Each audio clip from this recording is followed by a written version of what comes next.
자, 교재 45쪽에 14번 보겠습니다. 다음 글을 근거로 판단할 때 보기에서 인공 임신 중절 수술, 우리가 뭐 소위 낙태 수술이라고 하죠. 정식 용어가 인공 임신 중절 수술로 볼 수 있는데요. 자, 모자보건법이라는 이 법의 조문을 가지고 만든 것을 참고로 말씀드립니다. 자, 허용되는 경우만을 모두 골라라 라는 거죠. 자, 이 경우에만 본인과 배우자의 동의를 받아 할 수 있는데요. 자, 1호부터 5호까지 있어요.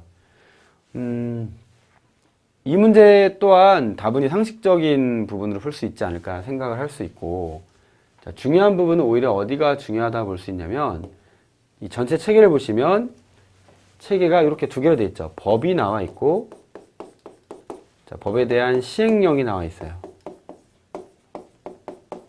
좀 더 세부 사항을 다룰 때 이렇게 법률, 그다음에 시행령을 함께 제정을 하는 것이고, 우리 이걸 통해서 더 구체적인 내용을 알 수가 있습니다.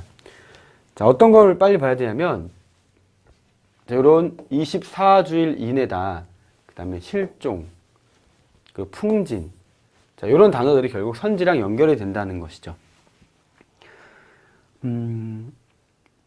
자, 보시면 이 시행령에서 말하는 건 결국 뭐냐면 이 24주일 이내인 사람이다 이렇게 말을 하고 있죠.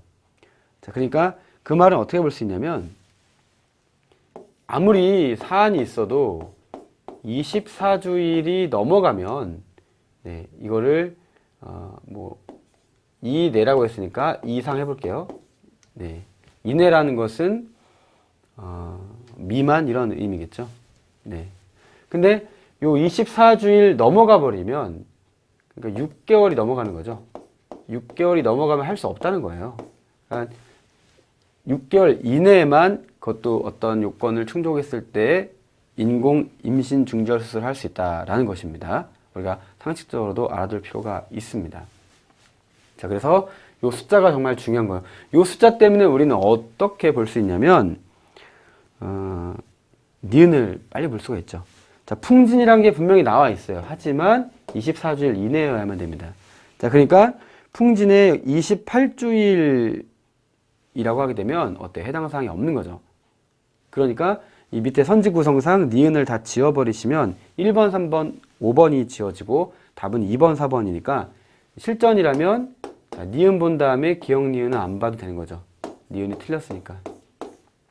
그래서 리을을 보면 되는 거예요. 자, 리을을 봤을 때 자, 실업자가 됐다. 그리고 아직 16주일입니다. 그러니까 16주일이니까 24주일 이내이긴 합니다. 하지만 실업자라고 해서 생계 곤란의 문제로 키울 수 없다라면 뭐 누가 아이를 낳을 수 있겠습니까? 즉 여기 위에서 말하는 제 1항의 1호부터 5호까지의 사항에 해당이 없는 거죠. 또한 뭐 그 다음에 2항이나 3항까지도 봐야 되지만 2항의 경우에도 해당하지 않은 거고 그런 것입니다. 그래서 리을은 허용되는 경우가 아니다. 그래서 리을을 지우고 나면 답은 2번이 되는 그런 문제였던 거죠. 자, 기억 보시면 연골 무형성증 나와 있는데 시행령의 2항에 보시면 연골 무형성증이 있어요. 그리고 20주일이니까 아직 24주일이 안 됐죠. 그래서 여기는 허용이 된다. 자, 디귿 실종은 제가 여기 표시했지만 요 2항 법률 2항에 보면 실종도 있어요. 사망, 실종, 행방불명, 그 밖에 부득이한 사유라고 했는데요. 자, 실종이 있고 임신 중독증이라는 것도 굳이 말하면 이 5호에 매칭할 수 있겠죠. 그래서 임신 중독증이라는 것은 임신의 지속이 보건의학적 이유로 모체의 건강을 심각하게 해치고 있거나 해칠 우려가 있는 경우에 해당한다고 볼 수가 있고, 그 다음에 2항에 실종과 결합을 했을 때는 이 디귿이라는 것도 허용되는 경우겠다라는 것을 알 수 있는 그런 문제로 정리하시면 되겠습니다.